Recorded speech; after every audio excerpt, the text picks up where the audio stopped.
This is a pair of running shoes that really got me excited before dropped. My expectations mainly came from the value shown by 361 Degrees Flame 4 a few months back. The performance and build quality it offered around $100, and the Flame series is the second tier of 361 Degrees running shoes. As the top of the top, the Future from the Furious series. Could this $125 running shoe still deliver insane value? Could it keep that excitement going? Today, let's talk about the 361 Degrees Furious Future 2.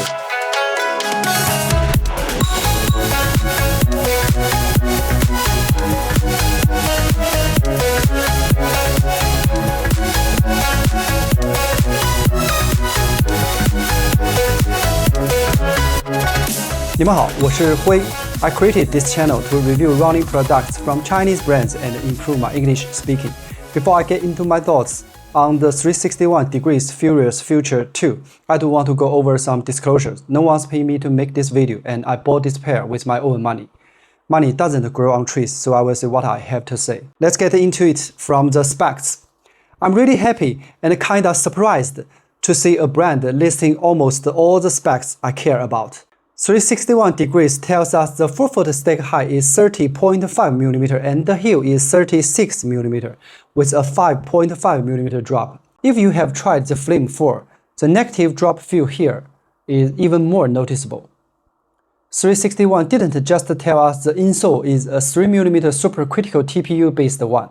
They also listed the hardness of both the top and the bottom layers of the midsole and the embryo foam processing. They even straight up named the supplier of the midsole material.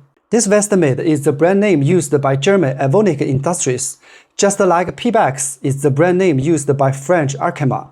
They are both types of PEBA. In fact, some well-known running shoes use materials sourced from Evonik, which was reviewed at one of Evonik's exhibitions booths. Moving to the outsole, this material that 361 Degrees calls RPU, after 60 kilometers of use, I would say its durability is slightly below average. I've actually been testing it with heel strike lately, but the outer part of the heel here has worn more than I expected. The weight is also a bit heavier than I expected. My size 45 weighs 240 grams. It's true to size. For reference, I usually wear 45 in Chinese brands and 46 in Hoka and New Balance.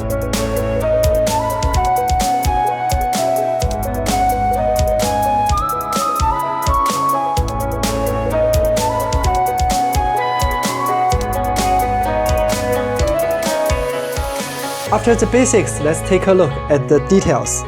The jacquard upper is super thin with different weaving patterns on the front and sides. With fabric this thin, breathability obviously won't be bad. But 361 Degrees added large PP film overlays on both sides to show their logo, which does reduce airflow a bit. Speaking of logos, 361 Degrees loves using different logos across different lineups. Are they afraid people will remember their logo? I can't wrap my head around their thinking here. The tongue and heel are knitted as one piece. The material around the collar and the pull tab are suede-like, and there is a small padding at the heel. None of it ever caused any irritation, much less any chafing. The Furious Future 2 badge on the heel is the only heel counter support, but the floppiness hasn't bothered me. It's actually super stable when running. The midsole of the Furious Future 2 looks insane just from visually. When I unboxed it and saw that exposed red carbon plate, I was hooked immediately. This red plate somehow gives off a subconscious vibe of speed boosting. The center window, similar to the Flame 4, gives extra energy return beyond the foam's bounce if you land midfoot. There is another small design detail. The top edge of this arrow on the medial side shows the actual stack height. The real midsole thickness excluding the insole. So part of this visual thickness is actually the side wall, which also helps stability during sharp turns.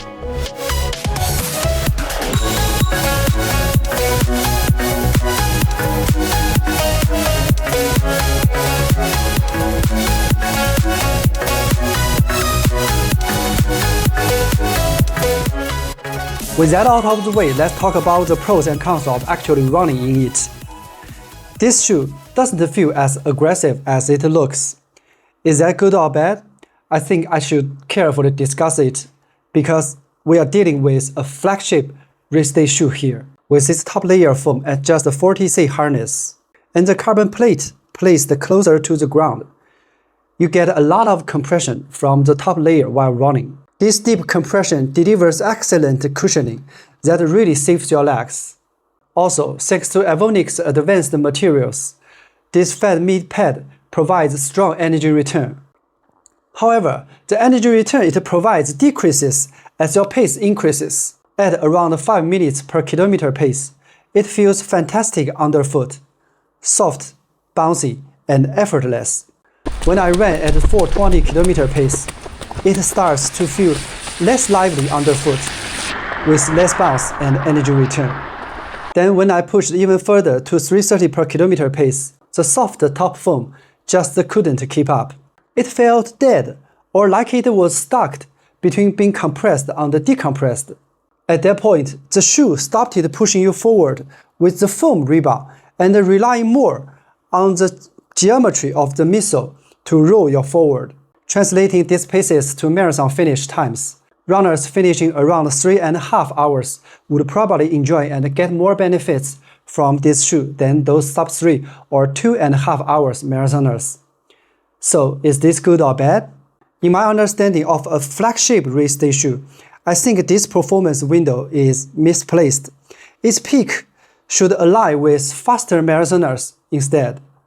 When I experienced this, I tried heel striking. With just my 68 kg weight, the heel bottomed out immediately with each strike, causing pain beyond normal ground impact. After repeated, I concluded I was hitting the edge where the carbon plate ends. At the end of the day, I feel like describing it as a mild racing shoe is a little bit reductive.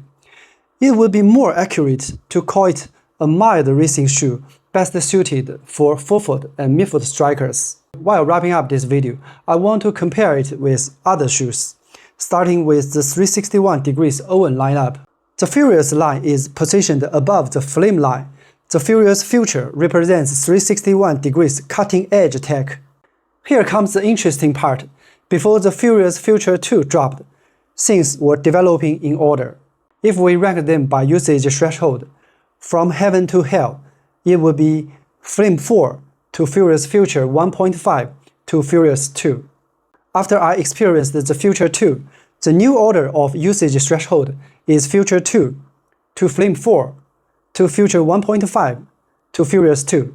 That's without considering foot strike. I want to treat my audience something special. For midfoot and forefoot strikers, the order stays the same. If you are a heel striker, the ranking goes to. In terms of toe box width for wide feet, the order is. I hope this chart helps you figure out which one suits you the best. Now, if we zoom out and look at international brands, I can't deny that getting softer seems to be the trend, because some big releases have gotten softer compared to last versions, particularly the Saucony Endorphin Elite 2. I ran in a friend's shoe once. Its Incredi-Run midsole is incredible. That shoe is unique. Right now, there is not a single Chinese or international running shoe can truly compare to it. Of course, the Future 2 isn't an exception either. My job is a financial analyst, but my focus is unrelated to consumer goods. When chatting with fellow analysts who specialized in the chemical industry, they shared some inside information. When chemical giants like BASF or Evonik collaborate with sports brands, the more dominated sports brand side sometimes propose exclusive agreements. In simple terms, it ensures that their products stay ahead of the competitions in a certain time frame. So, if you think the Endorphin Elite is expensive but love that midsole, patience may pay off. Another example of a shoe that got softer is the Adidas Adios Pro 4. The forefoot feel of the Future 2 is somewhat similar to the heel of the Adios Pro 4. But when it comes to tooling the midsole foam, the Future 2 isn't quite as refined as those pairs. What? But when it comes to tooling the missile form, the Future 2 isn't as refined as those pairs. Those shoes don't tend to give up when you speed up. Back to the Future 2, it's like Gemini. You will love some aspect while struggling with others. Its forefoot and moderate pace is charming, yet becomes punishing when heel striking. The also, which doesn't seem very durable, surprised me with solid grip when I ran over the white traffic lights in the pouring rain without a care. Almost everything about it just so ambiguous. If I were to rename it, I would call it Flame Future. Those are my thoughts on the 361 degrees Furious Future 2 after 60 kilometers. Let me know in the comments if you have any questions about this shoe or any tips for improving English speaking. Thanks for watching this video all the way through.